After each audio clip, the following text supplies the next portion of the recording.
লোক রেগে তার বিড়ালকে জঙ্গলে রাখতে গেল।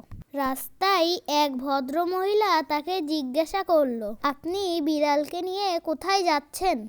লোকটি উত্তরে বলল, বিড়ালটি তার রান্নাঘর থেকে মাছ খেয়ে ফেলে, তাই ওকে জঙ্গলে ফেলে দিতে যাচ্ছি। বিড়ালটি এইবার লোকটিকে চোখ ফাঁকি দিয়ে চুপি চুপি বাড়ি চলে আসলো। লোকটি তার বউকে ফোন দিয়ে জানতে পারলো বিড়ালটি বাসায় চলে এসেছে। লোকটি আবার বিড়ালটিকে জঙ্গলে ফেলে দিতে গেল। বিড়ালটি আবার বাড়ি ফিরে আসলো। লোকটি আবার বিড়ালটিকে জঙ্গলে ফেলে দিতে গেল। এরপর বিড়ালটি বাড়ি ফিরে আসলো আর লোকটি তার বউকে ফোন দিয়ে বলল, বিড়াল কি বাড়ি ফিরেছে? তার বউ বলল, হ্যাঁ ফিরেছে। আর লোকটি বলল, বিড়ালটিকে আরেকবার পাঠিয়ে দাও তো, আমি বাড়ির রাস্তা ভুলে গেছি।